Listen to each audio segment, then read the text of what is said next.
Buenas tardes, bienvenidos todos a un miércoles más de Seminario Permanente para el Desarrollo Sustentable. Les damos la más cordial bienvenida para nuestra sesión 143. Todas estas horas que hemos estado casi a lo largo de 3 años, miércoles a miércoles hablando de desarrollo sustentable, las pueden consultar en nuestra página de YouTube o de Spotify. Ahí pueden volver a escucharlas si algún tema se les hizo repetible, importante, interesante. Tenemos horas donde hablamos de sustentabilidad, de biodiversidad, de agua, de residuos, de economía circular, desde muchos puntos de vista. Este es un programa que se brinda por parte de la CONCANACO, de la Confederación Nacional de Cámaras de Comercio del país, igual con el programa LEED, el programa LEED México, que es el programa de estudios avanzados de desarrollo sustentable y medio ambiente del Colmex, y el SIGA, el Centro de Innovación y Gestión Ambiental, SIGA MX. Brindamos este seminario en donde abordamos diferentes temas. El día de hoy nos vamos a acercar a un tema de biodiversidad. Me da mucho gusto moderar el día de hoy con el maestro Luis Gerardo, que está por aquí, el subdirector del SIGA. Hola Luis, ¿cómo estás? ¿Qué tal? Muy buenas tardes, sean bienvenidos y bienvenidas. También nos ayuda por ahí Feliciano Castro, que es el que se encarga de que todo esto, que la tecnología no nos juegue alguna jugarreta. Por ahí está Feliciano. Hola Feliciano. Hola, muy buenas noches, ingeniera Jessica, y saludos a todos. Y nos acompaña desde Cuernavaca nuestra ponente del día de hoy, la maestra Noemí Chávez. Muchas buenas tardes, Noemí. Qué gusto tenerte desde este lado ahora. Muchas gracias, es un placer para mí, un honor estar aquí compartiendo con ustedes. Muchas gracias nuevamente.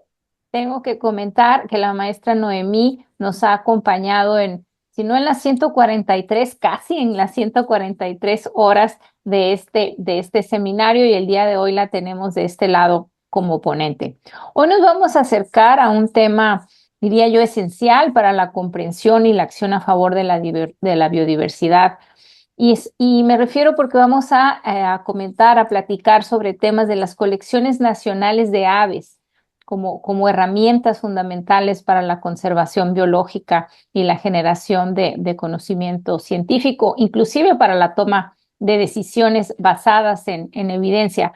Sabemos que México es un país megadiverso, y entonces la riqueza en especies de aves pues no es un tema que no se deba de abordar de manera seria. Tenemos 109, de las cuales son endémicas del territorio nacional, y se cuentan con corredores con colecciones biológicas robustas que representan un recurso invaluable para la ciencia. Ese es el trabajo que se hace con las iniciativas como la identificación y actualización de áreas de importancia para la conservación de aves AICA, ¿no? Que ha integrado listados detallados de las especies, categorías de riesgo, estacionalidad y patrones de distribución. Pero ese es el tema que vamos a abordar, vamos a escuchar por parte de nuestra ponente, ¿verdad, Luis? Sí, gracias, ingeniera. Y bueno, sin duda alguna, esta colección científica de aves funciona como archivos vivientes de la biodiversidad, donde cada ejemplar preservado proporciona información única sobre su distribución geográfica, variación morfológica, datos genéticos y características ecológicas. Este acervo representa evidencia física que permite documentar cambios en las poblaciones y en su hábitat a lo largo del tiempo. Apoyar estudios taxonómicos, informar políticas públicas y diseñar estrategias de conservación. Un ejemplo, sin duda alguna, emblemático es la colección de aves del Museo de Zoología Alfonso Herrera de la UNAM, fundada en 1978, que resguarda, ejemplares de alrededor 900 especies, cubriendo cerca del 90% de la avifauna mexicana. Además, cuenta con registros georreferenciales, esqueletos, sonidos, nidos y otros recursos que impulsan tanto la investigación como la formación académica. Estas y muchas otras colecciones no son solo cruciales para el trabajo científico, sino también para la conservación de especies amenazadas, la identificación de prioridades de gestión y la evaluación de tendencias poblacionales ante el cambio climático y la pérdida de hábitat. Ingeniera. Así es, todo esto vamos a platicar el día de hoy con la maestra Noemí Chávez. Si me haces el favor, Luis, de presentarla para poder iniciar con su presentación. Claro que sí.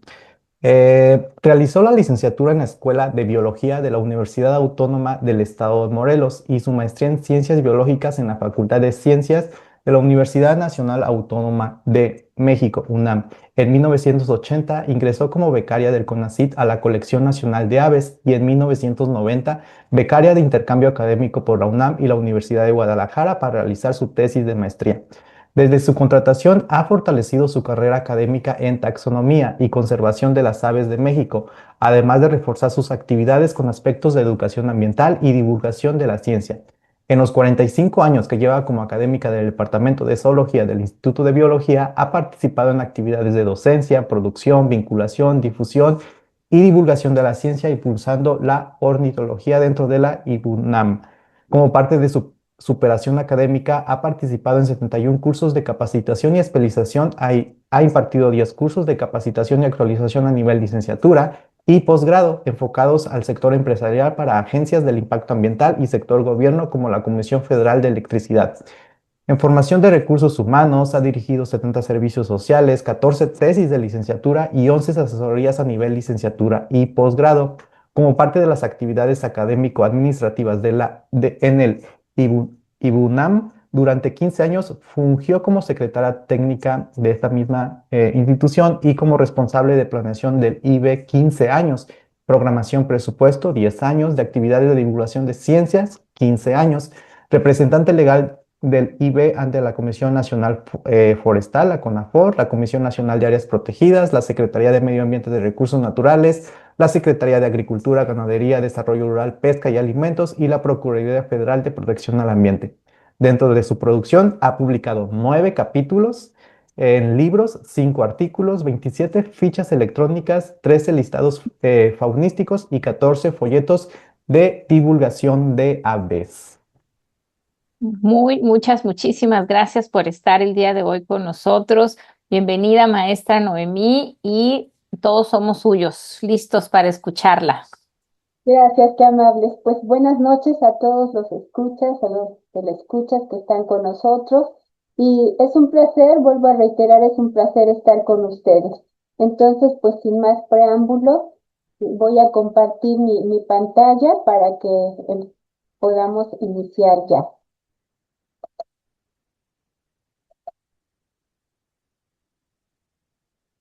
¿Sí se ve? Está nada más falta para pantalla completa. Ya la estoy poniendo en pantalla completa. ¿Listo? Listo, estamos listos. Adelante. Gracias. Bueno, pues vamos a iniciar con esta presentación que es la Colección Nacional de Aves y quiero antes de iniciar comentar por qué Colección Nacional de Aves. Ahorita en la presentación vamos a ver el porqué por la antigüedad de la colección. Cuando la colección se registra en la Semarnat en 1987, la Semarnat es la que le confiere este título, por así decirlo, porque muchas de las otras colecciones regionales a veces se incomodan por qué colección nacional. Y esta es la razón por la cual pues se considera como colección nacional por sus orígenes. Entonces, esta colección representa una herramienta para la conservación de la biodiversidad de aves por la información que se cuenta en ella.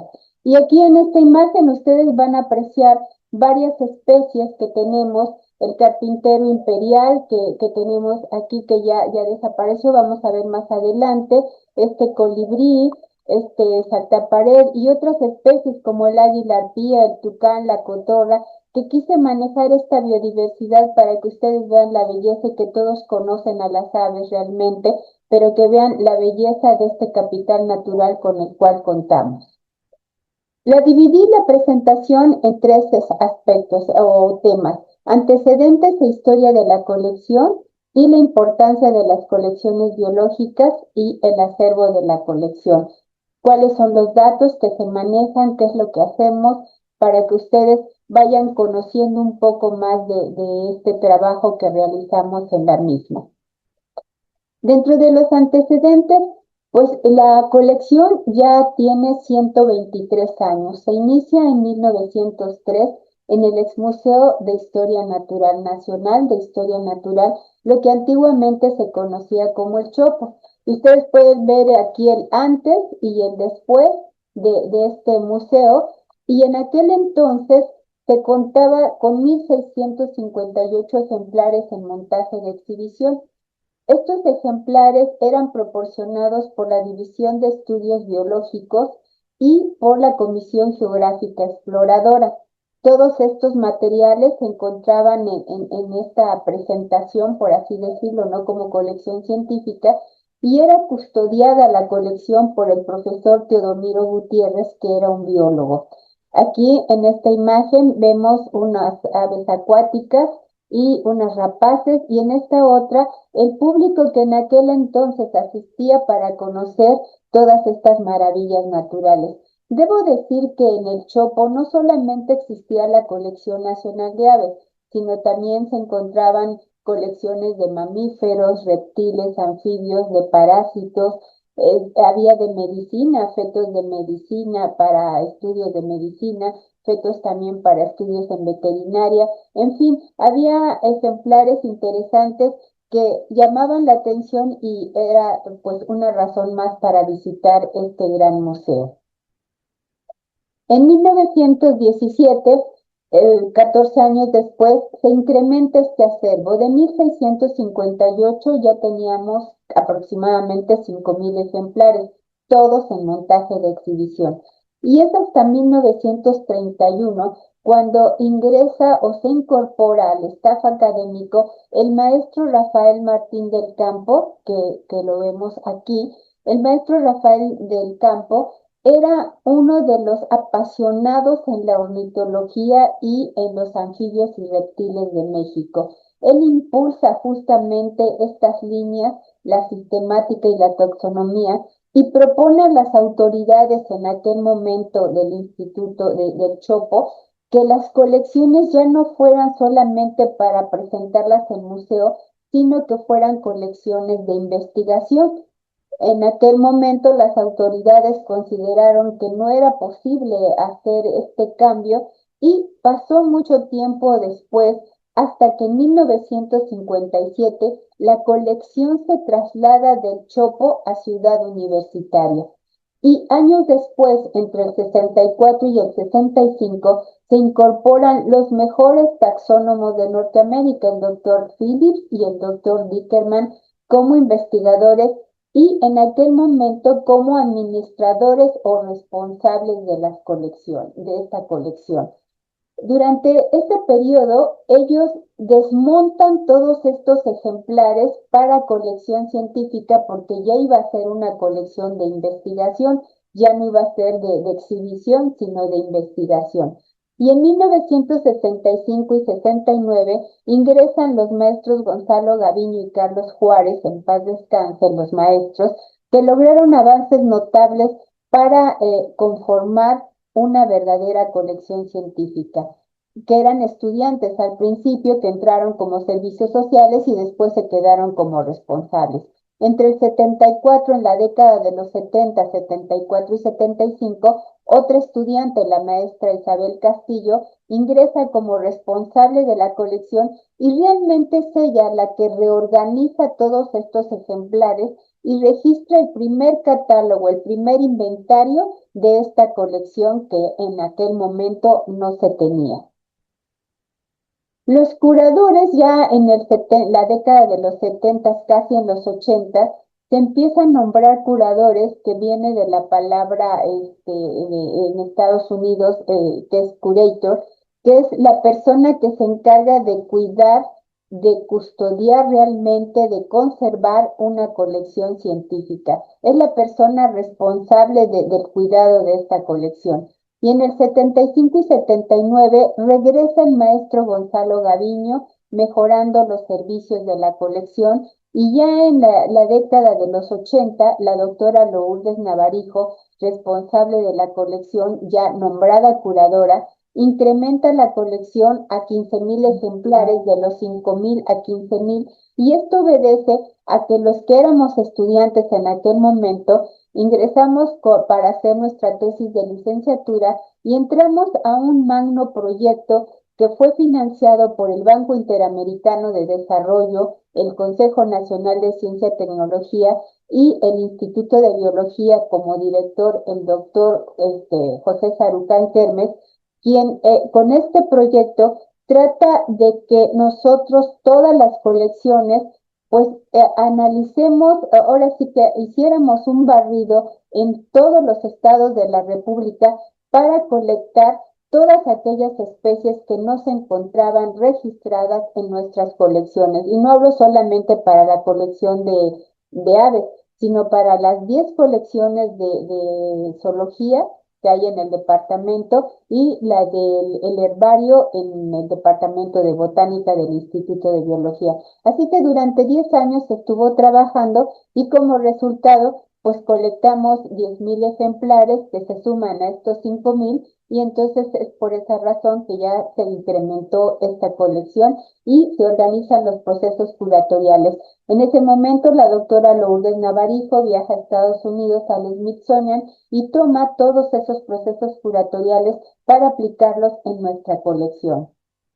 Pero viene un cambio de director entre el 87 y los 90, que es con ese cambio cambia nuevamente a la doctora Lourdes Navarijo y regresa el maestro Gonzalo Gaviño, solo por 2 años nada más, en donde tiene la oportunidad que la CEDUE, en aquel momento hoy Semarnat, le dona su colección de 5,000 ejemplares para acrecentarla a los 23,000 ejemplares y algo más que ya teníamos de colectas, pero desafortunadamente 1,000 de esos ejemplares estaban en mal estado y se perdieron, así de que 4,000 ejemplares se pudieron rescatar de esa colección de CEDUE.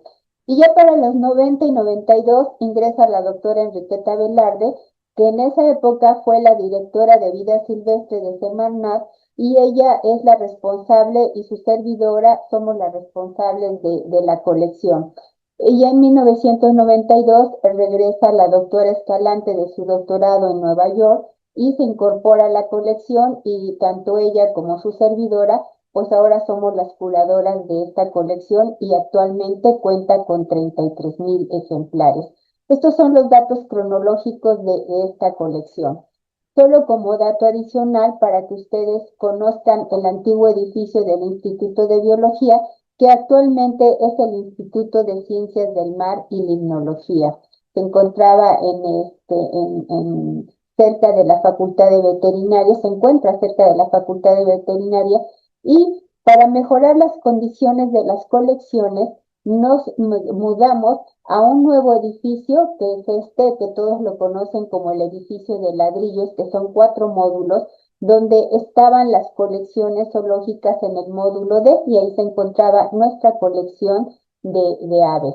Esto fue hasta 2021 y gracias al aporte financiero que otorgó el ingeniero Carlos Slim, se edifica el Pabellón Nacional de la Biodiversidad y desde 2022 que nos mudamos al nuevo edificio, estas son las nuevas instalaciones de la colección en donde ustedes pueden apreciar el gran espacio que tenemos para albergar estos ejemplares y conservarlos de la mejor manera. El otro espacio era mucho más pequeño y ahora pues tenemos este gran lugar donde pues están resguardados todos estos ejemplares. Aquí se pueden apreciar estos ejemplares todavía de montaje de exhibición que se tenían en el museo, salvo la avestruz, que fue una donación que nos hizo la propia colección de mastozoología, que fue una donación de Profepa. Ahora sí, vamos a entrar al terreno de la importancia de las colecciones biológicas y en particular la de aves, que en realidad son todas las colecciones biológicas. ¿Cuál es la importancia de estas colecciones? Pues son archivos históricos que nos ofrecen información en tiempo y espacio. Entendemos de esa manera cómo ha ido evolucionando estos organismos y aquí podemos apreciar este fósil del Archaeopteryx que se descubre en Alemania en 1861 y que es el que arroja los datos de cómo se fueron adaptando los reptiles, se fueron modificando para tener estas plumas, cambiando, haciendo estas adaptaciones para poder volar. Y es ahí como surgen estos cambios y a través de toda esta información, pues es como podemos contar con estos datos. Y aquí en el presente, pues tenemos esta imagen en donde podemos ver a las diferentes especies de tucanes y que ustedes pueden apreciar los picos policromos, las diferencias de estos picos, las coloraciones de los pechos, algunos amarillos como el sulfuratus, el de Brasil blanco y todos estos colores, que esta variabilidad morfológica es la que nos ayuda a entender el presente a través de esa evolución. ¿Y cómo es posible entender el futuro a través de estos datos o metadatos que tienen las colecciones? Pues a través de modelos que en sistemas de información geográfica nos ayudan a determinar las diferentes áreas o la biogeografía de las especies, su distribución, en dónde se encuentran por datos históricos, dónde estaban y qué ha pasado con todos estos factores adversos para que ya algunas de estas especies vayan perdiendo su hábitat natural. Entonces, con toda esta información, estos datos asociados, tenemos informaciones de la historia de vida y aquí en estos ejemplos que ustedes ven de las etiquetas, podemos ver en el anverso los datos de localidad que hoy por hoy ya se tienen coordenadas, antes no, antes los ubicábamos simplemente a 30 kilómetros del este de tal municipio, pero ahora ya se tienen coordenadas y que se encuentran en las bases de datos que están en la unidad de biodiversidad del Instituto de Biología, en database y que están abiertos a todo el público y que pueden consultar. Entonces, todos estos datos, metadatos que contiene cada ejemplar, pues ustedes los pueden consultar en la página del Instituto de Biología. En el reverso de la etiqueta, como pueden apreciar aquí, se tienen todos los datos merísticos que vamos a ver más adelante, cuáles son los tipos de datos que nosotros consideramos muy importantes para poder tener esa ficha técnica de cada especie, de su historia de vida y entonces entender cómo han ido cambiando estas formas durante este tiempo. Y así podemos conocer la biodiversidad de las especies en una región determinada. ¿Qué líneas de investigación apoyan este conocimiento? Bueno, principalmente la taxonomía, que es la clasificación. Y esto nos permite que a través de esta clasificación vamos a descubrir, vamos a describir, vamos a redescribir en orden de jerarquías estos grupos para conocerlos, entenderlos, manejarlos y poder conservar la biodiversidad. Aquí en esta imagen ustedes pueden apreciar los diferentes tipos de picos que tienen las diferentes especies, que son especies acuáticas, especies terrestres y que están adaptados, que son sus herramientas para obtener su alimento. Entonces, estos cambios nos reflejan justamente esa variabilidad morfológica y este ejemplo de la tucaneta, el Aulacorhynchus prasinus, es muy evidente, por eso quise mostrarlo, porque en esta serie sinóptica que tenemos nosotros de referencia y que ustedes pueden ver aquí, que son realmente pocos ejemplares, no tenemos mucho, depende de cada especie, y ahorita más adelante en otras imágenes van a ver un mayor número de ejemplares de otras especies, más individuos, pero en este caso, con estos que son de los estados de Guerrero, de Oaxaca, de Chiapas también, y este de aquí de Costa Rica en particular, este que estamos viendo aquí que tiene la garganta morada, nos refleja claramente esos cambios y vean ustedes los tamaños de picos y las formas que tiene que son totalmente diferentes y que si no fuera por estos individuos, nosotros no entenderíamos, si los viéramos volando, pues diríamos es un tucán nada más. Pero aquí tenemos diferentes subespecies o razas, como les llaman en veterinaria. Y entonces esto hace relevante la importancia de tener estos ejemplares en una colección. Vean aquí los picos, algunos son pequeños y hay especies, hay individuos de esta misma especie que son del mismo estado, pero de diferentes, no tanto ecosistemas, porque son de selvas medianas y de zonas cafetaleras y de bosques mesófilos de montaña. Entonces, cuando son de esos ecosistemas, vemos esa variación cómo va cambiando. Vean aquí la forma del pico y las coloraciones, cómo son totalmente diferentes. Aquí estas manchitas que no tienen estos y estos otros. Estas variaciones son muy interesantes que nos ayudan a entender las diferentes subespecies. Y aquí esta parte de esta B que se ve que se llama el gonis del pico, cómo cambian, unos son más, están más ensanchados como este y otros menos ensanchados como este que se ve aquí. Y además esta parte de la coloración que ustedes pueden ver aquí, unos la tienen más tenue, otros no la presentan y eso nos ayuda a entender justamente esta variabilidad morfológica que es la que ayuda a clasificar a las a las diferentes especies. Otra línea o rama o disciplina que nos ayuda a entender justamente el conocimiento de la biodiversidad es la sistemática. Y volvemos a la historia evolutiva, cómo han diversificado y cómo van cambiando el tiempo. Y aquí les muestro en este otro ejemplo a los carpinteros chupasabias. Los carpinteros chupasabias, aquí hay dimorfismo sexual. Vemos estos son los machos, los que tienen la garganta roja y los que no tienen esa garganta roja, sino color gris o negra, son las hembras.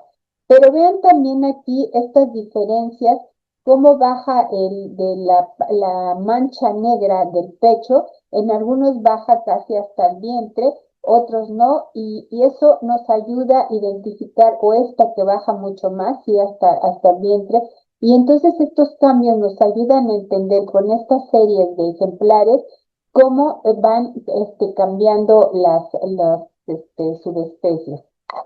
Aquí vemos otro ejemplo con otro tipo de especies, cómo varían los colores, el dimorfismo sexual, las hembras, los machos, y esto nos ayuda. Otra vez volvemos con el ejemplo de los tucanes. Es que los tucanes nos ayudan mucho a entender. Y bueno, por qué me importan mucho los tucanes? Porque mi tesis de licenciatura fue con tucanes y carpinteros. Y entonces ahí en esos estudios que analicé de su distribución geográfica y de la biogeografía de estas especies, me percaté de estas diferencias que tienen, por ejemplo, en la dentición de los picos de la maxila y la mandíbula. Vean cómo la franja negra disminuye y no es por la preparación o la taxonomía, sino porque es real estos caracteres morfológicos, cómo se van modificando y esto se refleja aquí cuando están en posición de canto, cómo se aprecia el tamaño de los picos y cómo se ven esas diferencias. Entonces, esto es muy importante. Este búho cornudo que ven aquí, este es del Canadá, hice en esta imagen que ustedes un acercamiento para que vieran por la etiqueta que es de Canadá, y este otro que es de México, perdón, de la República Mexicana, pero del estado de Sonora. Vean los tamaños, justamente, se adaptan justamente a su ambiente, a su hábitat, y son totalmente diferentes.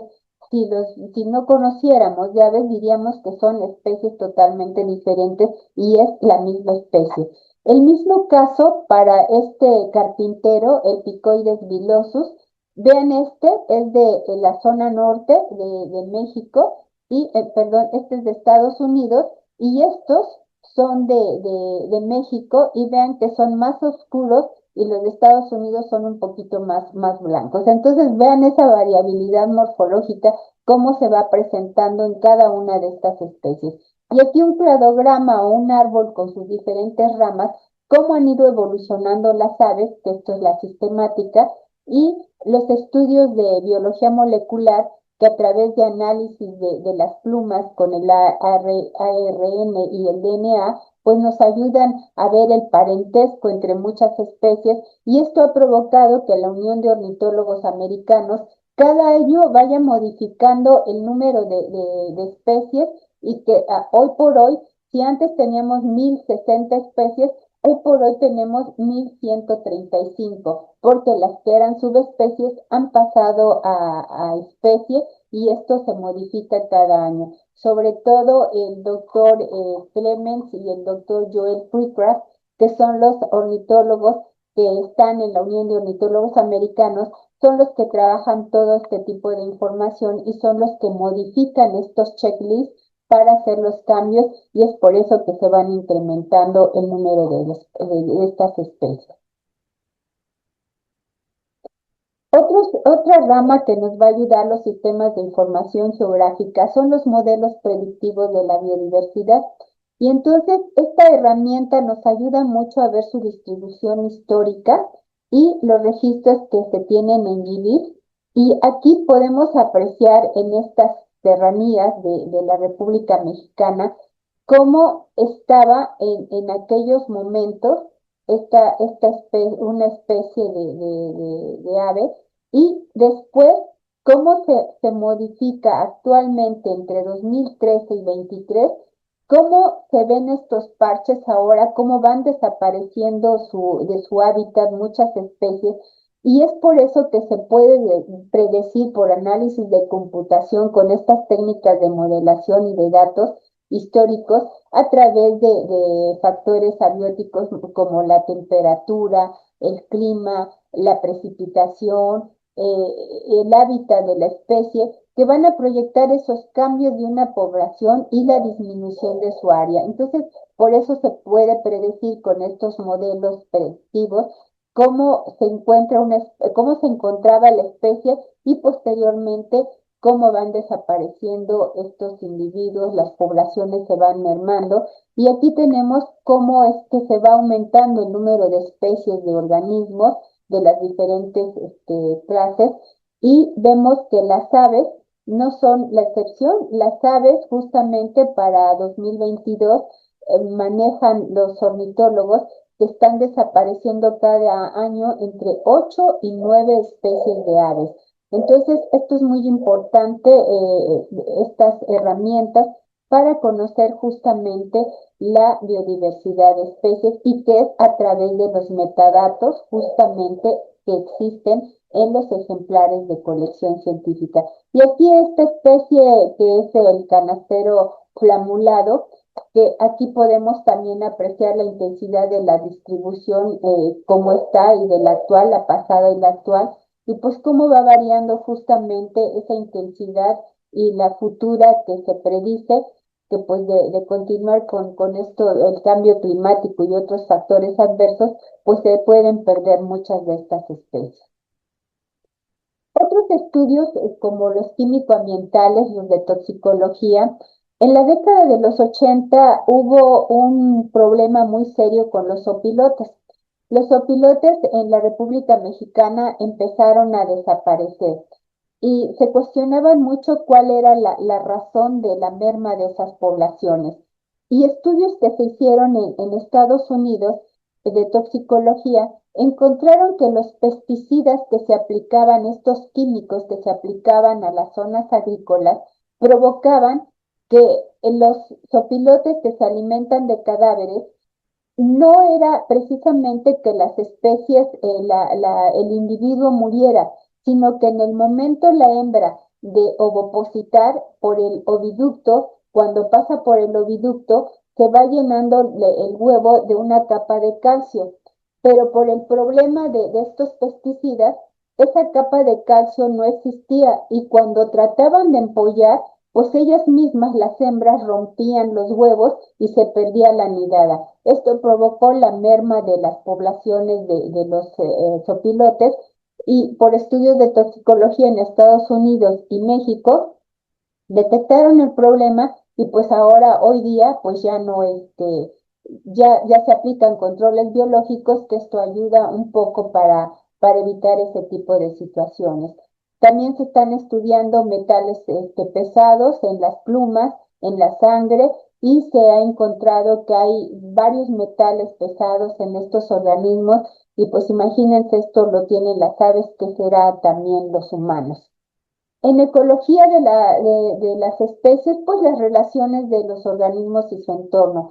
Hay un trabajo que se hizo con el gorrión mexicano y el gorrión inglés. El gorrión mexicano desapareció en muchas zonas urbanas, precisamente porque el gorrión inglés llegó, que es una especie invasora realmente, una especie exótica invasora. Y esta especie la desplaza al gorrión mexicano.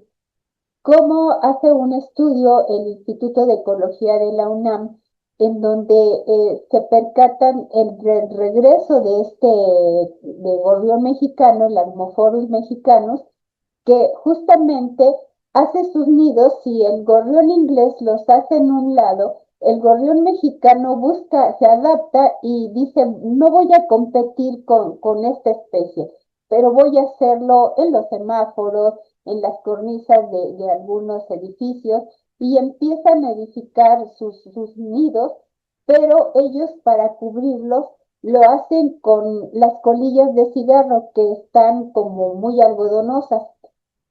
Estudios posteriores que hace el doctor Constantino se percata de que estas colillas de cigarro están provocando, por el químico que tienen de la nicotina, está provocando alteraciones en la reproducción.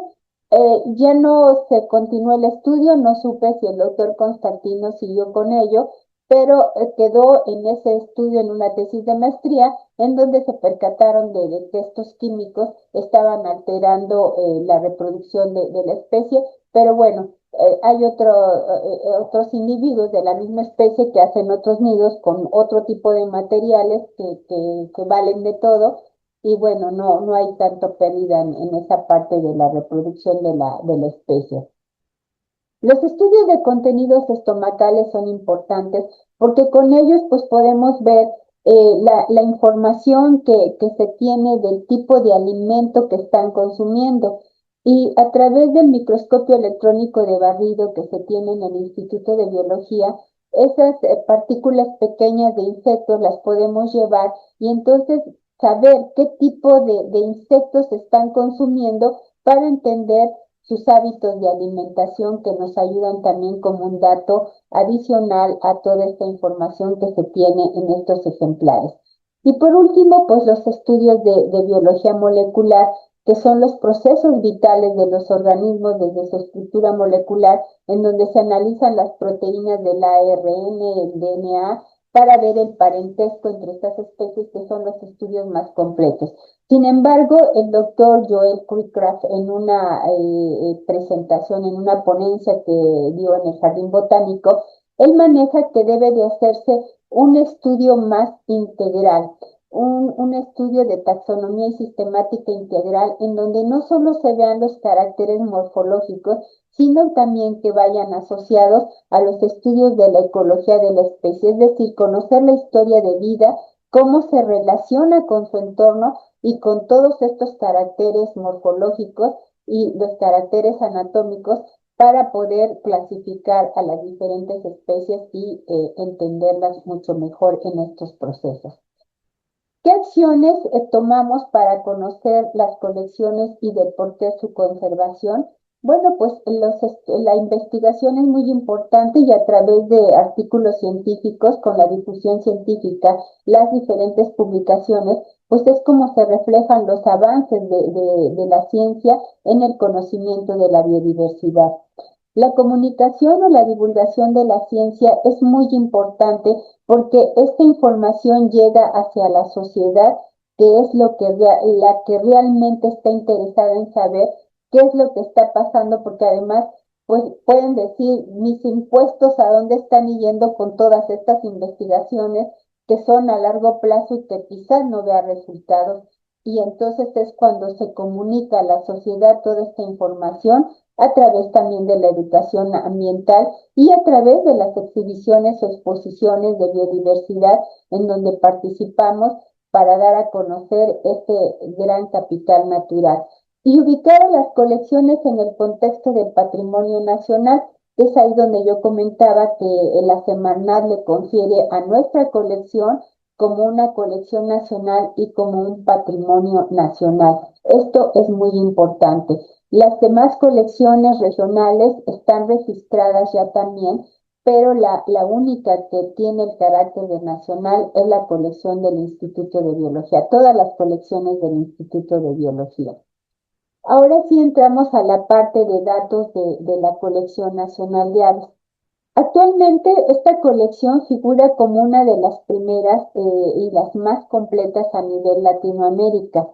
Está constituida por 5 colecciones. La primera colección que tenemos es la de pieles y aquí vemos el pájaro reloj también. Vean este Momotus momota, estas especies aquí también, estas diferentes especies, y aquí estas otras que nos ayudan a las hembras, los machos, esta serie de la familia Tiránide, que son los Pyrocéphalus rubinus, aquí los tucanes, los carpinteros, que son de importancia, y nuestras gavetas, que son de metal, que eran de DM nacional, que fueron un logro que se obtuvo en la década de los 80 cuando estuvo el proyecto de Bitcoin Acidunam y se consideraron estas gavetas porque ahorita en otra imagen van a ver todavía gavetas que pertenecieron al Chopo. Aquí vemos a Luisito, que es el Miosetete similis. Vean cómo les comentaba que las series de referencia cambian en número de ejemplares.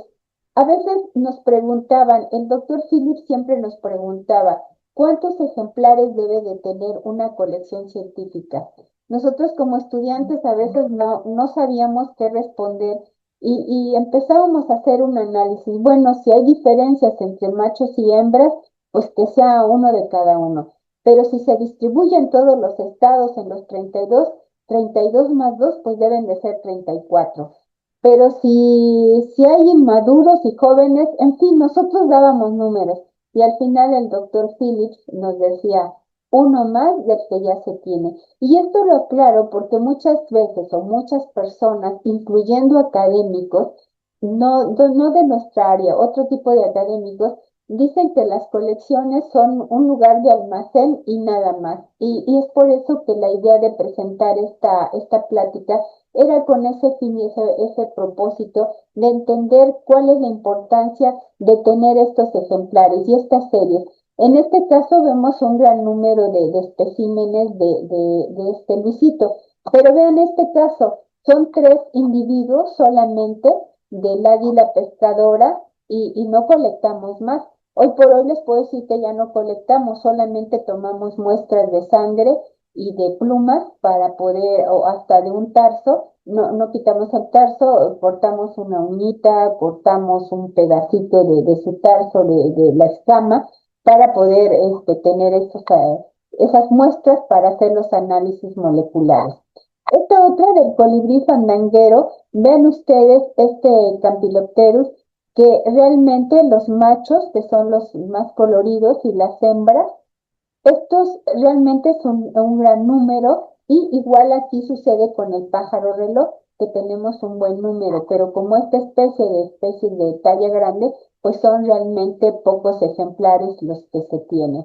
Y hoy por hoy, y de acuerdo a varios autores, por ejemplo el doctor Clemens y el doctor, y voy a mencionar siempre ellos porque son de la Unión de Ornitólogos Americanos, que son los que están modificando un poco la clasificación de este grupo de aves. Antes se manejaba en 2000 hasta 2018 que había 9.000 especies a nivel mundial. Ahora el doctor Joel Freecraft dice que hay 18.000 especies. Teníamos 1.124 especies y ahora tenemos 1.135 especies de aves. Nosotros en la colección tenemos representado más del 90%, quizás el 94%, entre 26 órdenes y 95 familias.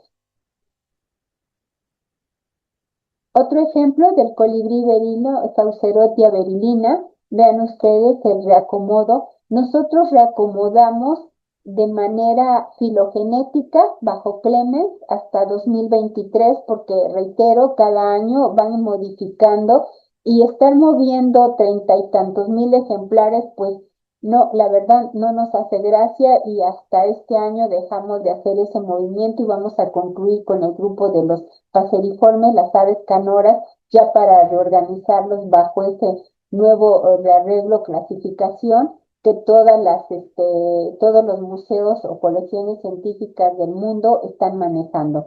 Y entonces los ordenamos de manera filogenética, de manera geográfica y cronológica. Y entonces este es el orden que llevan estas especies, estos individuos.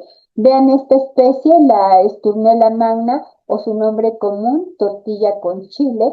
Y ustedes se preguntarán, ¿por qué tortilla con chile? Bueno, es que en las comunidades, eh, Lilian Wittgenstein en 1980 realiza un análisis, un estudio en toda la República Mexicana de los nombres vernáculos y comunes de todas las especies de aves y detecta que en la Esturnella magna le llaman tortilla con chile porque cuando emite su canto pareciera, no sé imitarlo muy bien, pero es algo así parecido como tortilla chile, tortilla chile. Y entonces todos piensan que es tortilla con chile y entonces se le quedó ese nombre común. Entonces, pues ahí está, esta es la Esturnella magna para que ustedes la conozcan. Las tangaras, vean también aquí estas series, son grandes, al igual que el Chondestes grammaticus, el gorrión arlequín, que son series numerosas, pero a diferencia de estas, están estas aves acuáticas, el pijije, que pues es una especie acuática tipo pato que no es un gran número, realmente tenemos como 10 ejemplares. Y del águila dorada, pues también tenemos esta de montaje de exhibición y tenemos aproximadamente como 4 ejemplares nada más. Esta especie es cosmopolita, el Aquila crisaetus, esta águila dorada, y bueno, todos sabemos que es nuestro símbolo nacional, pero en 1990, en la década de los 90, un ornitólogo mexicano y un antropólogo también mexicano que radica en Inglaterra, detectaron que por estudios que hicieron de historia, que nuestro símbolo nacional es el quebrantahuesos y no esta majestuosa águila, el águila dorada. Entonces, pues se hizo la propuesta de cambio de símbolo nacional, pero no fue aceptada y es razonable porque pues llevamos años y ustedes pueden revisar el códice mendocino, que es donde se aprecia mejor, donde se ve el águila devorando a la serpiente, que no es el águila, es más bien el quebrantahuesos, y ahí se observa y se aprecia que a través de esos dibujos pues no es esta majestuosa águila. Entonces todos tenemos idea que el águila dorada, el águila crisaetus, es nuestro emblema nacional y pues, oh desilusión, es un quebrantahuesos, que lo vamos a ver más adelante. Es una especie muy bonita también, no crean que no. ¿Y el por qué? Porque en ese códice van a apreciar que los tarsos están desnudos. Es más esbelta la especie, mucho más pequeña, el quebrantahuesos, a diferencia del águila dorada, y pues las garras son totalmente, pues, mucho más grandes. El huaco. El huaco es otra especie de rapaz diurna que en las mañanas, como a las 6 de la mañana, empieza sus sonidos, no son cantos, porque debo de aclarar que las aves se dividen en dos grupos, aves canoras y de ornato y los pájaros. Entonces, las aves o pájaros. Los pájaros son aquellos que tienen una siringe, una estructura de resonancia que les ayuda a emitir esos cantos melodiosos, esos sonidos melodiosos, a diferencia de las aves que solo emiten graznidos y sonidos como las rapaces. Y el huaco, por ejemplo, obedece justamente igual que la Esturnella magna, la tortilla con chile, justo cuando ustedes lo escuchan en la mañana, eh, hace también, no sé imitar, vuelvo a repetir, hace así como, como, Y entonces se oyen las selvas bajas, selvas medianas, se oye ese sonido y es así como sabemos realmente qué es esta especie. Entonces, aprenderse los cantos también es muy importante en estos casos. Nos ayudan mucho a la identificación. ¿Cómo está representada la colección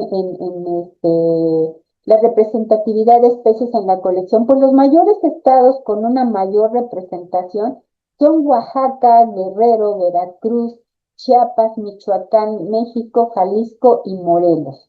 Tenemos un mayor número de estas especies, pero también son los estados con una mayor representatividad, tienen mucha biodiversidad, sobre todo Chiapas y Oaxaca. En Oaxaca, el doctor Stuart Ruley, estuvo trabajando en la década de los 60 en toda la sierra de Miahuatlán y encontró diferentes especies.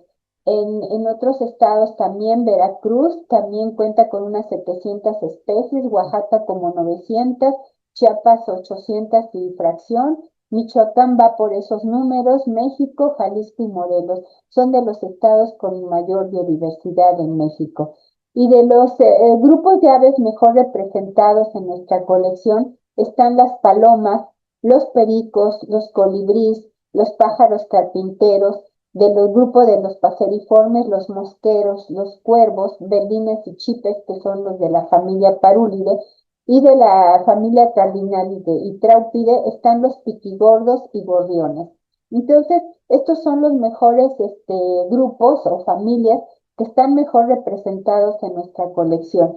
Y quiero hacer un comentario. La colección de la Facultad de Ciencias que mencionaba el maestro Domínguez se va a incorporar a nuestra colección y de los 30 y tantos mil que teníamos con los 30 y tantos mil que tiene la Facultad de Ciencias, pues ya vamos a tener prácticamente quizás el 100% de representación de las especies del país. Entonces, pues esta unificación, esta vinculación de estas colecciones es muy importante para el país, porque ahora vamos a tener la mayor representatividad de la biodiversidad de aves de México. La otra colección es la de esqueletos, que está resguardada en estos gabinetes y que están resguardadas o conservadas en cajas de cartón, en donde también se reacomodan de manera filogenética, de manera geográfica y cronológica. No tenemos mucho espacio, requerimos más gabinetes para poder reacomodarlas mucho mejor, y estos esqueletos también que están en viales, pues reacomodarlos para poder tener una mejor distribución de estos ejemplares. Tenemos 2.258 ejemplares de esqueletos que nos ayudan mucho a la identificación a través de estas estructuras. La quilla, que todos conocemos con los pollos rostizados, que es la pechuga. Esta quilla es muy importante, que varía en las diferentes especies. Esta estructura es muy importante para clasificar a las especies, al igual que el cráneo, que también las órbitas y el pico son distintivos para poder determinar una especie en particular, al igual que los tarsos y los húmeros. El cincastro, que no se aprecia mucho aquí, pero aquí se puede ver, el cincastro también es muy importante, y aquí vemos este esqueleto completo del águila dorada, el águila trisaetos, que está en montaje de exhibición y que perteneció también al Ex Museo de Historia Natural y que aún conservamos. Estos son los viales donde se conservan los ejemplares más pequeños, como las primaveras. Aquí Turdus gralli, que se encuentra en este vial, y pues este pelícano que vemos aquí, y este otro que tenemos de una ave acuática. Creo que sí es una ave acuática, pelícano. La colección de anatómicos y ejemplares en alcohol o fluidos, como le llamamos. Los ejemplares en alcohol tenemos 343 ejemplares y 6.950 viales con contenidos estomacales que todavía están en proceso de catalogación. Y estos ejemplares, cuando se colectan y se destinan para esta colección, que se destinaban, esto fue hasta la década de los 90, porque ahora ya no, esta colección está estática, y se colectaban y se inyectaban con formol al 10% y se conservan en alcohol al 70%. Cada año se revisan 2 veces al año para ver el contenido de alcohol, su nivelación, para nivelarlos y que siempre estén en su nivelación total hasta tope de su tapa. Entonces es muy importante, igual que los viales, para que se conserven. Esta colección fue una colección que sugirió el Smithsonian para hacer estudios de fisiología, pero pues a nadie le ha interesado la fisiología, y sobre todo hoy día con los estudios de biología molecular, pues más se interesan por esa línea que por la taxonomía. Y la taxonomía no muchos se interesan porque pues hay un malentendido con los taxónomos y sistématas, que son los taxónomos los cuentapatas, y no es así. Ya hemos visto la importancia de estudiar la taxonomía para la clasificación y la descripción de especies. En el Instituto de Biología se han descrito 500 nuevas especies entre plantas y animales, no de aves, porque de las aves ya no realmente describir nuevas especies, no, pero de insectos hay un mundo por descubrir todavía. En las copas de los árboles, decía el doctor James Carr, que es el sitio ideal para encontrar nuevas especies. Entonces, pues la taxonomía es muy importante, y a veces tenemos problemas con los ecólogos, porque los ecólogos pues dicen que los taxónomos somos los cuentapatas, pero no es así. Los ecólogos dependen de nosotros. Y les voy a platicar una anécdota que tuve con uno de los doctores de ecología, con una de sus estudiantes, que trabajando en la selva de los Tuxtlas estaba haciendo un estudio de análisis planta-animal. Y entonces me dice este doctor, no voy a decir su nombre para no balconearlo, y entonces me dice: quiero que le ayudes a mi estudiante a identificar las especies de colibrí que está viendo, para ver qué tipo de néctar, de qué plantas están tomando el néctar. De acuerdo, y entonces llega el estudiante y recuerdo mucho que le pregunto: a ver, ¿cuáles son las especies, tu lista de especies, para que yo te pueda mostrar los ejemplares y tú los puedas ver? Y entonces me contesta la niña: es que todos son verdes, yo los veo todos verdes. Y entonces me quedé así impresionada, le hablo al doctor y le digo: oye, no tiene una lista, no tiene ni la menor idea de qué especies están visitando a la planta, y entonces, ¿qué vamos a hacer? ¿Cómo vamos a determinar qué especies están visitando a estas otras especies de plantas? Bueno, pues ya se imaginarán, le dio la regañada, volvió a empezar la chica, y entonces pues ya le ayudaron para poder clasificar a este grupo de colibríes, de los cuales estaban inventando de este néctar de estas plantas. Entonces es muy importante. También comentarles que los colibríes son unas especies yo diría, no son inteligentes al igual que los carpinteros, de verdad. Los carpinteros hacen alacenas como el chupasabias, que no es que haga alacenas, el chupasabias descorteza el fuste en el árbol, y como tiene la resina, se pegan los insectos.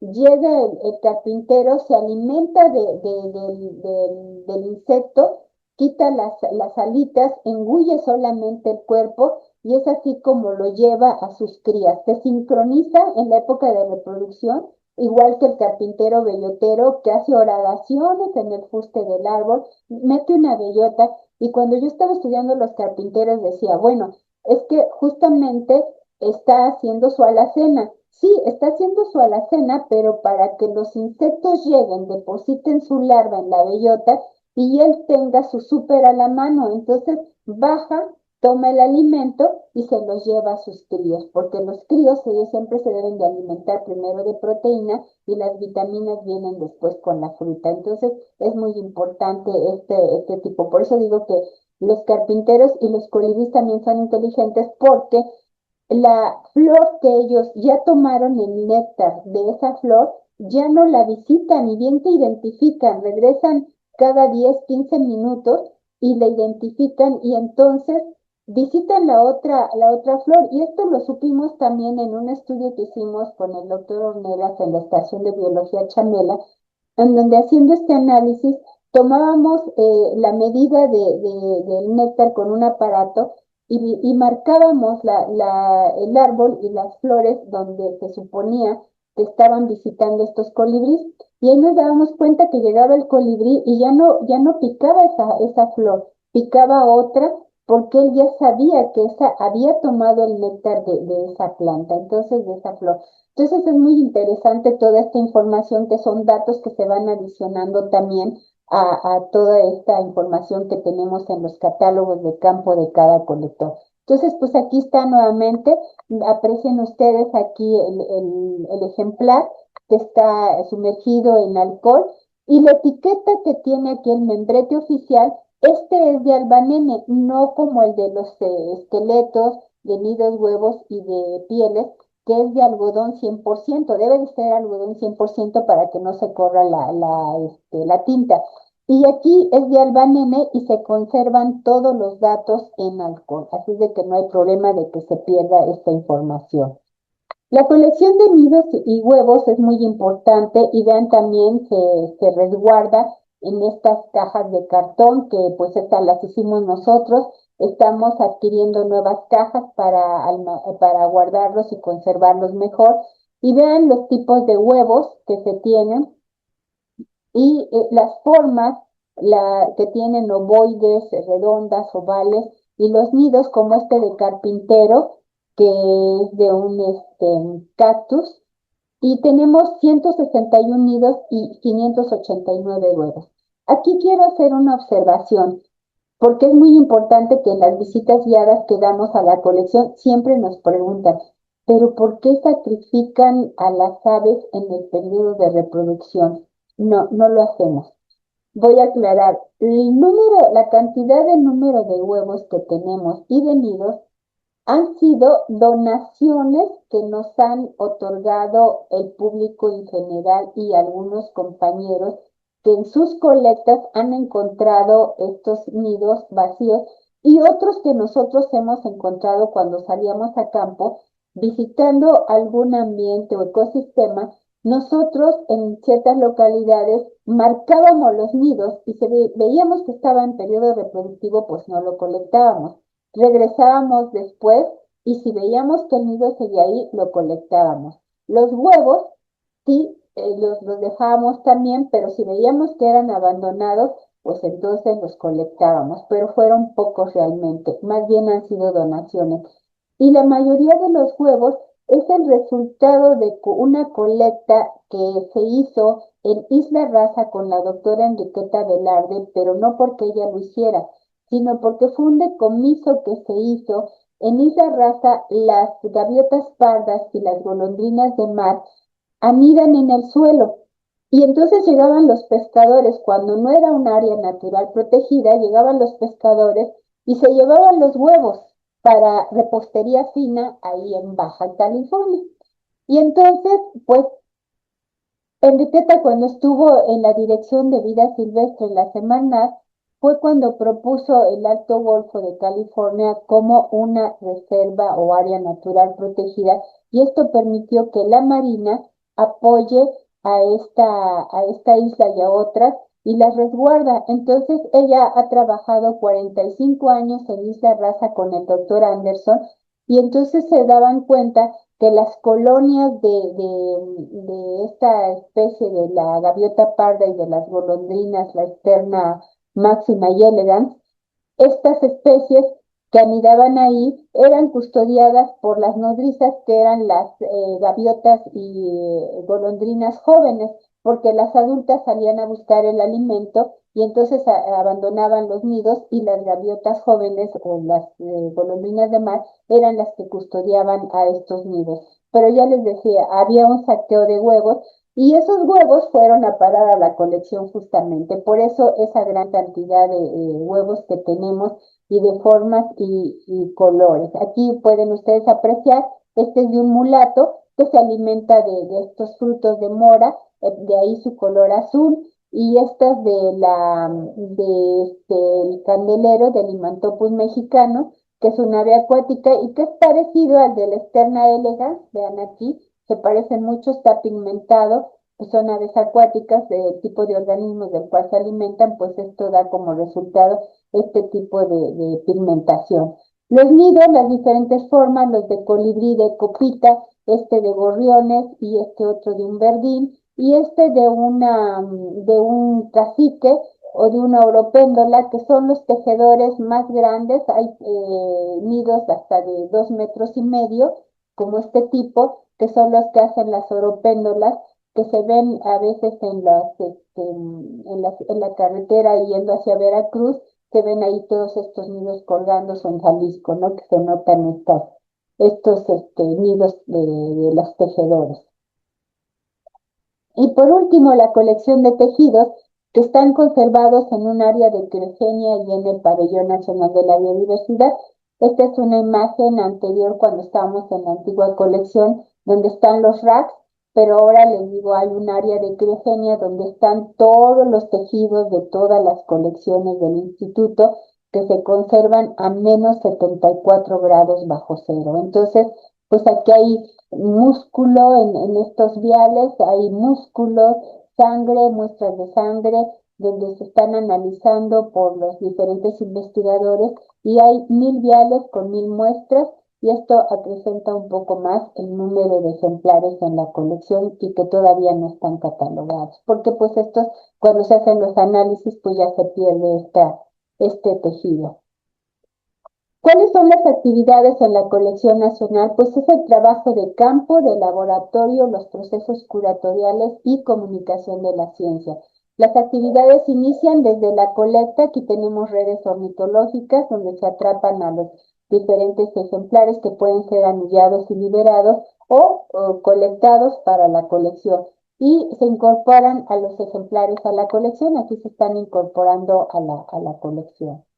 El trabajo de campo, pues, es salir a los diferentes hábitats, selvas bajas, altas, en todos los desiertos. Hemos trabajado desiertos, bosques, mesófilos, de montaña. Estuvimos en el volcán del Tacaná, que tuvimos la oportunidad de ver al quetzal, la reproducción del quetzal, 2 parejas de quetzales.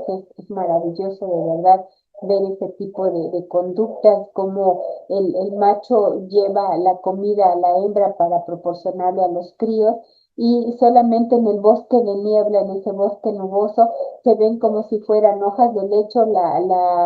La rectriz de la pluma larga, la más larga del macho, que mide más de 1 metro, se aprecia como si se estuviera moviendo con el aire, como si fuera una hoja de lecho, y realmente es el quetzal que está en ese hueco del árbol, está alimentando a la hembra y al crío. Y es una especie monógama el quetzal. Y bueno, pues todos estos datos los obtenemos en campo. Vean estos otros nidos de calandrias, y pues las guías, y ahora pues hay herramientas electrónicas que nos ayudan a identificar a las especies, pero sobre todo la colección, que es la más importante con sus ejemplares. ¿Qué datos nosotros tomamos para poder conocer, para tener estos metadatos y conocer la historia de vida de estas especies y su clasificación? Pues tomamos la longitud total, que es de pico a cola, la cuerda alar, que es de la ulna hasta la pluma más larga de las secundarias, la cola, el tarso, el pico, que puede ser de culmen expuesto, como se observa aquí, se aprecia, o de nostrilo, que va del orificio de la narina del ave hasta la punta del pico, que es el dato de medida de pico el más exacto y fiel que todos los taxónomos toman. Aquí se aprecia cómo está la regla y se están tomando los datos de longitud de un colibrí. Y tenemos esta topografía del ave con los diferentes nombres de las partes del ave, la frente, la corona, porque cuando ponemos datos de coloración, no vamos a decir la cabecita era negra, sino la corona era negra, la frente era amarilla o roja, la nuca era blanca. Y entonces esto, en un lenguaje de ornitólogos, pues es como podemos comunicarnos. Aquí vemos la medida del culmen expuesto, la cuerda alar, y aquí con el vernier cómo se está midiendo el tarso de un ave acuática o de un cardenal. ¿Qué otros datos tomamos? Pues el estado reproductor. Vemos si está en el parche de incubación, cuando nosotros vemos el parche de incubación en esta forma, que está como corrugadito, nosotros no colectábamos el ave, la dejábamos porque sabíamos que estaba en estado reproductivo y la liberábamos, solamente tomábamos sus datos de medidas y la dejábamos libre. Aquí está el estado reproductor completo, que se puede apreciar aquí, el parcial, como se aprecia aquí, y el no reproductor, que puede ser este ejemplo. Y aquí pues vemos a la glándula uropigial, que está un poco abultada para ver si el estado reproductor es parcial completo también con la glándula uropigial. El procedimiento curatorial, pues una vez que ya se preparan los ejemplares después de la colecta, y cuando los preparamos, se hace la taxidermia, pues se identifica, se etiqueta, se cataloga, se organizan y se pasa todos los datos que se tienen en los catálogos de campo a las bases de datos que se van a database de la UNIBIO, y ahí es donde, comento nuevamente, se pueden consultar porque están abiertos a todo el público. Y aquí están incorporándose los materiales. En el laboratorio, pues tenemos el mantenimiento de la colección, la nivelación de los fluidos y las fumigaciones de la colección, que se hacen dos veces al año. Los servicios sociales o diplomado que se tiene en la colección, pues aquí tenemos un grupo de jóvenes a la investigación en un programa que tenemos con Universum. La UNAM tiene este programa de jóvenes a la investigación y nosotros estamos insertos en el programa. Recibimos a diferentes estudiantes de preparatoria y bachillerato para orientarlos en su vocación hacia ya sea la carrera de biología o una línea de investigación. Y tenemos estudiantes que han ido a medicina, a psicología, a economía, hasta derecho, y bueno, pues ahí ellos reafirman su vocación hacia la investigación. Estudiantes de servicio social de diferentes universidades que llegan con nosotros, de Guadalajara, del estado de Hidalgo, del estado de México, de Morelos, de la misma Ciudad de México, de la Facultad de Ciencias, de la UNAM, y de la Metropolitana también, de Xochimilco y de Lerma, que estamos recibiendo. Y un convenio que establecimos con la Facultad de Arte y Diseño, en donde los estudiantes de un diplomado para su titulación, de diferentes estudiantes de diferentes carreras para su titulación, ellos estaban haciendo este diplomado, llevan un año y medio trabajando con nosotros, y en lugar de hacer para su examen al final, de presentar sus ilustraciones en un papel o algo, pues aprovechando les pedí que por qué no usaban como lienzo las paredes de nuestra colección para ilustrarlos. Y pues ustedes ahorita van a apreciar más adelante, por ejemplo, aquí se ven algunos ejemplares y ahorita vamos a ver otros, cómo se nota ya el cambio que tiene la colección con todas estas ilustraciones. En Comunicación de la Ciencia, nosotros tenemos los jueves este programa de historias de las aves que conectan a la ciencia, en donde recibimos a diferentes grupos con mis estudiantes de servicio social, de licenciatura, que ellos hacen las efemérides de cada mes y se presentan este tipo de datos, de información, como del águila real, de las reservas, de qué es un bosque, y qué es un biólogo también, y por qué conservar, en fin, sostenibilidad, cambio climático. Toda esta información se les platica a estos grupos que van llegando al Pabellón Nacional de la Biodiversidad, en esta vitrina que tenemos aquí de exposición, y a veces les permitimos la entrada a la colección para que ellos conozcan lo que hacemos de manera general, y hacemos también actividades lúdicas, talleres para los niños, en donde pues ellos pueden conocer más a las aves de México. Y aquí pues también participamos en exposiciones, como esta que hicimos el año pasado entre el 24 y 25, con Universum, Dinosaurios entre nosotros, en el Museo de las Ciencias, donde no solamente seleccionamos el material adecuado al tema que ellos van a exponer, sino que vamos con los museógrafos y participamos en el montaje y además capacitamos a pues a todas las personas que van a dar estas visitas guiadas en el museo, y es así como participamos con ellos y damos a conocer nuestra biodiversidad.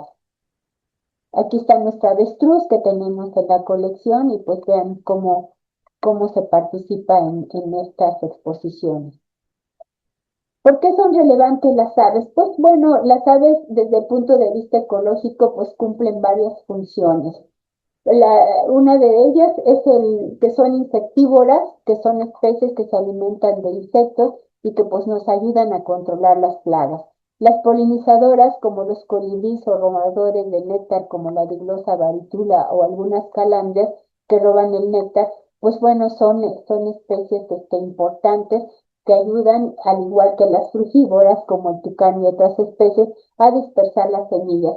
En el caso del tucán se hizo un estudio en donde se detectó que al consumir el fruto pasa por el tracto digestivo no menos de un minuto y sale la semilla limpia que defeca cuando va volando, y es como la va dispersando en las selvas, y es así como regenera las selvas tropicales, las selvas altas. Entonces, pues son buenos dispersores de semillas los tucanes. Y otras pues son indicadoras de la condición del ambiente. Por ejemplo, aquí vemos a estas gaviotas que ellas, cuando vemos un gran número de gaviotas, quiere decir que los cardúmenes están, el ambiente está sano y que hay cardúmenes de peces, y los pescadores, pues conscientes de esto, se guían por estas especies que también les indican les dan este tipo de información. Y los saneadores ambientales son saneadores como el sopilote y el quebrantahuesos. Aquí está el quebrantahuesos para que ustedes vean cómo tienen los tarsos desnudos y que este sería realmente nuestro emblema nacional para que ustedes lo conozcan. ¿Cuáles son los valores de las aves? Pues por derecho propio son valiosas, son indicadoras, como ya lo dijimos, de la calidad del ambiente, son vitales por el papel ecológico que desempeñan y por su valor cultural. Sin embargo, tienen varias amenazas por la transformación o pérdida de su ambiente, la deforestación, el tráfico y el comercio de especies, que está muy, muy terrible ahorita, de verdad, el crecimiento de la mancha urbana, la presencia de especies exóticas invasoras, la sobreexplotación, la contaminación y el cambio climático. En el tráfico y comercio, en la Ciudad de México hay varios lugares, como 300 lugares donde están comerciando con aves, y tengo un estudiante que está haciendo una tesis y está detectando datos importantes que después lo comentaré en algún momento. De verdad me sorprende que hay varios mercados y gente que se apuesta fuera de esos locales y que les dice que les pueden vender la especie que ustedes quieran. Entonces quiere decir que el tráfico, a pesar de la Profepa y Semarnat que están atentos, no pueden controlar ese tráfico, lamentablemente. Y debido a estos impactos, pues la biodiversidad de algunas especies pues se encuentra bajo ciertas categorías, y aquí vemos que bajo la norma oficial, la 059, tenemos 4 categorías: las especies extintas o probablemente extintas, que son 19, 95 en peligro de extinción, 126 amenazadas y 152 sujetas a protección especial. Que a pesar de todos los esfuerzos que están haciendo los ornitólogos, como lo mencionaba la ingeniera Jessica, con las AICAS, las áreas de importancia para la conservación de las aves, realmente no se ha logrado frenar este tipo de amenazas para estas especies, y el hecho de escuchar sus cantos y de sus colores y de ser llamativas, pues ha provocado justamente que pues se comercien un tucán. Una persona de la localidad, de la comunidad, lo puede extraer de su nido y lo vende hasta en 50 o 100 pesos. Pero viene el intermediarismo y se venden entre 500 y han llegado a costar hasta $250,000 en Europa, en el extranjero. Entonces, esto es muy importante. La revista Traffic nos refleja simplemente esos datos, al igual que los pericos y las cotorras, las guacamayas, que están amenazadas también y que se pueden vender a altos costos. Entonces, pues todas esas amenazas, estos impactos negativos están provocando que 392 especies de aves pues estén en este estatus de o estado de conservación. Estas especies, pues, son estos ejemplos: el águila arpía, el quetzal, la guacamaya roja y el carpintero imperial. El carpintero imperial que está aquí, lo vemos aquí, es solamente una ilustración y no se tiene una fotografía de la especie. El carpintero imperial desapareció en la década de los 50 con la tercera revolución industrial, cuando empezaron a crearse los aserraderos.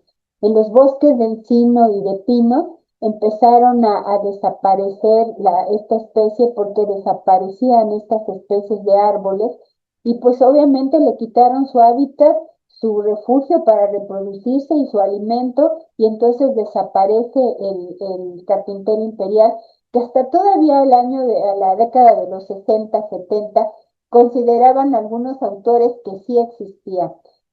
Nos dimos a la tarea de ir a Zacatecas, a Jalisco, para corroborar, que nos decían que todavía se observaba en el año 2000, 2004 y 2003 y 2004, y fuimos y nos dimos cuenta que el ave que estaban observando sí era un carpintero, pero era el guatemalensis, no el imperial, que lo confundía la comunidad con el guatemalensis y no el imperial. Entonces, pues estos datos son importantes, al igual que la paloma de las Islas Socorro, la Zenaida graysoni, que ahora el doctor Juan Martínez está reintroduciendo de Estados Unidos a las Islas Socorro, y pues ha tenido éxito, al igual que el cóndor de California, que también se manejó en alguna de las pláticas, que ya tiene realmente una buena población, ya se está restableciendo y está en vida libre, pero reitero, es la especie de Estados Unidos que se reintrodujo a México, porque la de México desapareció en esa década también.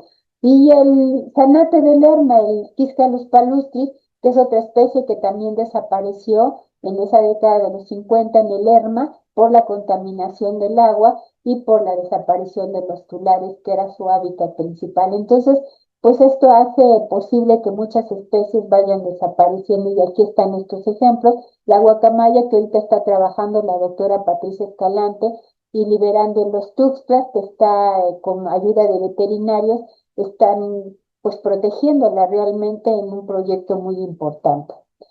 Aquí vemos al zopilote rey, que es otra especie que está en peligro, al igual que el gavilán de Cooper, el Jupiter cooperi, el cisne de la tundra, el cisne columbarius, el zorzal, que es el miadeste, es un zorzal de cabeza oscura, y el clarín norteño. Entonces son especies que también están seriamente amenazadas por la destrucción de su hábitat, la deforestación y pues otros factores. Así que, pues indudablemente las colecciones científicas han sido la base fundamental, pues sobre la cual se han construido estos sistemas de clasificación de los organismos vivos.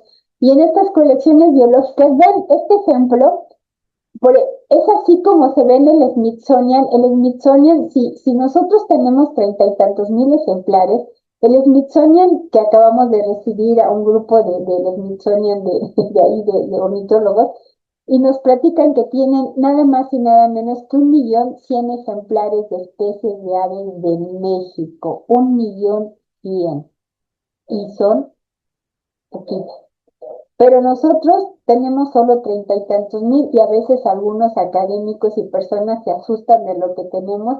Pues vean este ejemplo, por eso lo puse. Así es como se ve el Smithsonian, con tantos ejemplares, pero que son importantes, sobre la cual, pues ya decíamos, se construyen estos sistemas de clasificación de los organismos, y aquí se depositan estos organismos con datos e información científica que sirve de comparación y referencia para conocer la biodiversidad del país.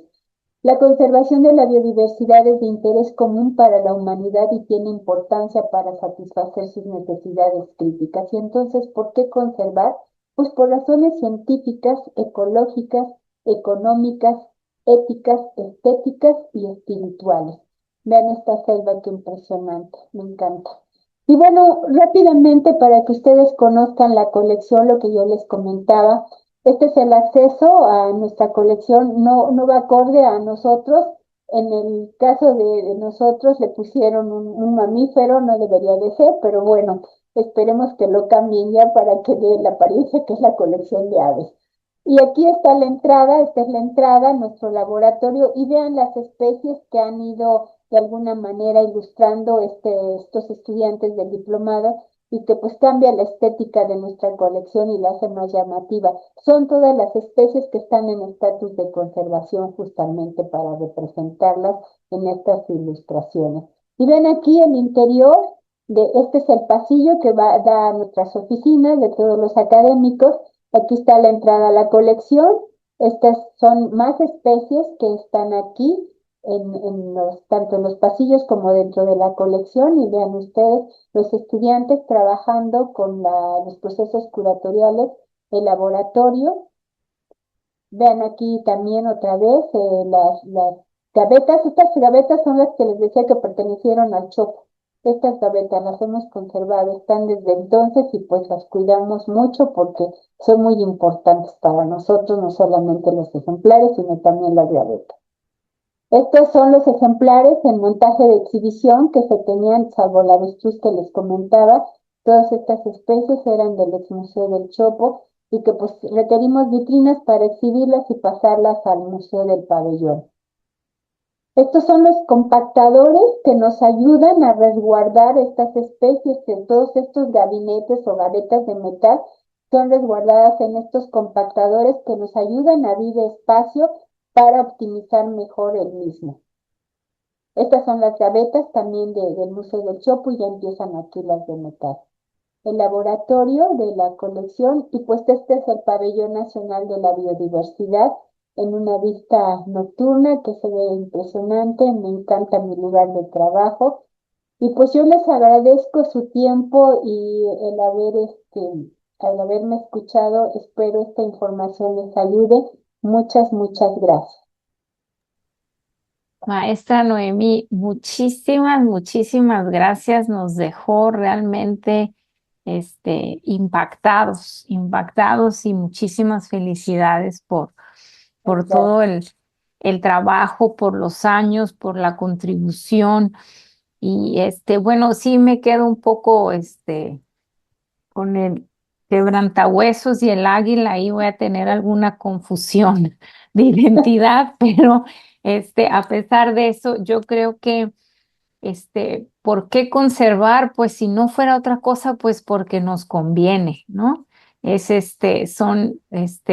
aves son indicadores y si tristemente encuentran en las aves metales pesados, pues que no encontrarían en nosotros, ¿no? Entonces, la cantidad de información, de historia, de evolución de las aves que tienen ahí es una labor titánica. No sé, nada más lo que tengo es felicitaciones, estoy impresionada. Qué gusto que se pudo presentar aquí, que sepamos que existe todo eso, que divulguemos que existe todo eso.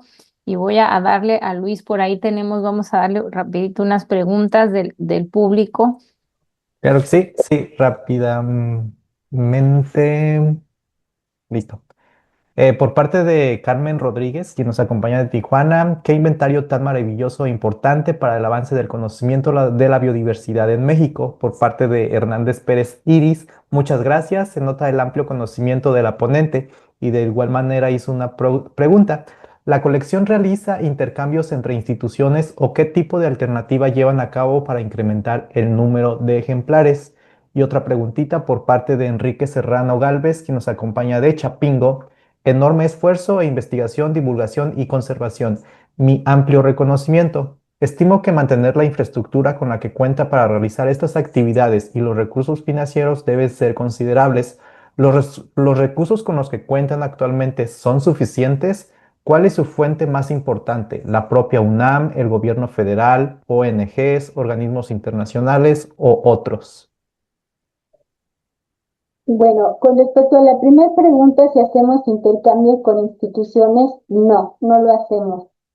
En realidad recibimos donaciones para incrementar un poco la colección, recibimos donaciones en algunos años atrás.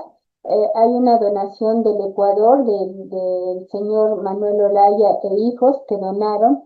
Hay otras donaciones que se han hecho, pero son de particulares realmente, por instituciones no, porque cada una tratamos de conservar justamente estos ejemplares y resguardarlos de tal suerte que pues no contamos con ese intercambio.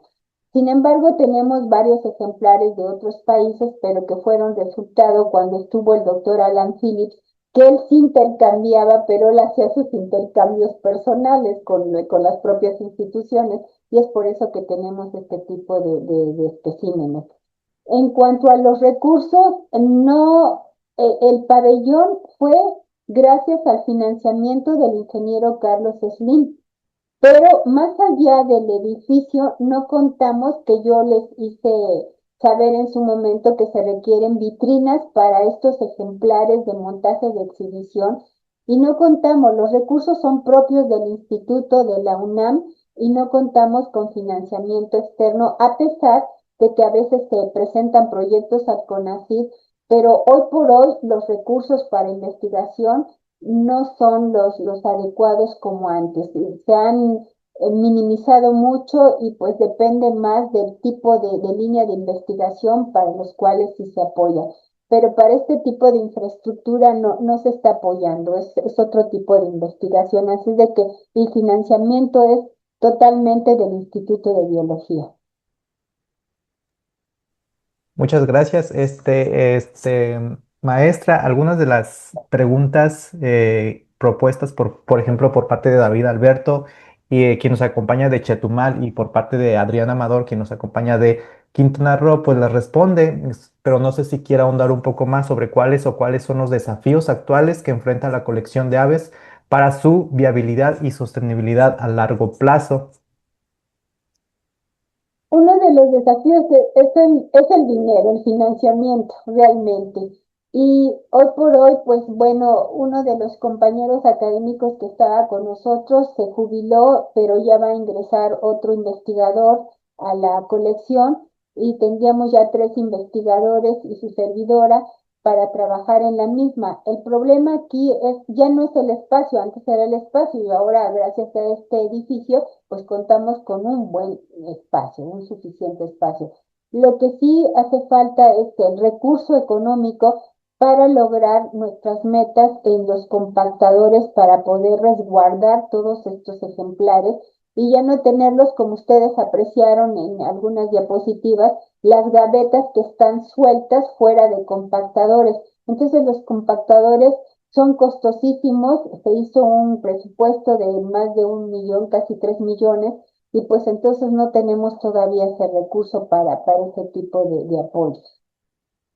Ese es uno de nuestros principales desafíos. Y el otro, que sí es muy importante, es que para colectar, pues dada la violencia que existe en el país, ya no pueden salir los estudiantes a colectar. Desafortunadamente hemos tenido serios problemas en el instituto, en diferentes colecciones, donde los estudiantes han tenido serios problemas al entrar a ciertas comunidades y que pues a veces hasta han sido secuestrados. Entonces sí hay problemas en las colectas y este desafío sí es muy importante porque cómo vamos a conocer la historia de vida de algunas especies que no se sabe si ya no tenemos acceso a estos lugares. Entonces, ¿qué podemos hacer? También ese es otro serio problema. Hay áreas en las que tenemos que poner el foco porque en eso está basado nuestro futuro, ¿no? Como especie, estudiando a las aves, entendiendo a las aves, podemos, este, hilarnos a ponernos las pilas, a entenderlas, a estudiarnos y ver hacia dónde se va a ir moviendo nuestro futuro como humanidad, ¿no? Aunque no estamos nosotros en el centro, pero eso nos va dando tinta de hacia dónde vamos. No me quedan más que agradecerle y de veras felicitarla por la información, por el trabajo, por los años. Nos gustaría por aquí que nos acompañe en otro momento a seguir, no sé, los estudiantes podrían pueden tener acceso a este tipo de colección para hacer investigaciones, Claro, sí. bienvenidos todos, bienvenidos de verdad. Por ahí pidieron sus datos de contacto, ahí les proporcionamos, se van a comunicar con usted. Pero con qué mensaje se despide hoy, maestra? Pues muy agradecida en primera instancia por haberme invitado a participar en este seminario permanente que nos ha ayudado, a mí me ha ayudado mucho para mis estudiantes con todas estas conferencias que se han brindado a lo largo de estas 140 y tantas, de verdad, Sí. y que me han ayudado mucho para mis estudiantes a entender toda esta problemática actual a nivel nacional y sobre todo entender esta biodiversidad que tenemos que conocerla, que tenemos que apreciarla, que tenemos que conservarla, resguardarla, preservarla y que tenemos que entender que como humanos ya el planeta está protestando y lo estamos viviendo con toda esta problemática del cambio climático, que estamos viviendo con temblores, con todo, que es el resultado de este abordaje del planeta en donde ya dice, ya basta y quiero que entiendan, la humanidad no hemos entendido que no nos pertenece este capital natural, que tenemos que ayudarlo y que tenemos que saber manejarlo para poder ayudarnos a nosotros mismos. Entonces, entender y comprender la biodiversidad es muy importante. Gracias nuevamente por la atenta invitación. Estoy muy complacida de haber estado con ustedes. Muchas gracias. Agradecimos, estamos todos el día de hoy por haberla escuchado y haber compartido esta información con nosotros. A todos los que nos acompañaron hasta esta hora, ahora sí, nos tardamos un poco más. Les agradezco y nos vemos el próximo miércoles en una sesión más de Desarrollo Sustentable. Gracias, buenas noches. Buenas noches.